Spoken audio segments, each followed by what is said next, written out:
Ito ang latest chika, mga kamarites. Don Bell, totoo palang matatag at hindi maghihiwalay. Yan ang chismis ng isang taong madikit na madikit sa magkasintahan. Sabi niya, matatag sila, masaya sila. Hirit pa nga niya, may date nga raw ang magkasintahan ngayon.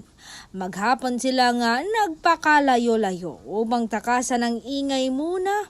Kahit saglit lang, matatag sila dahil kasama nila ang isa't isa sa lahat ng problema.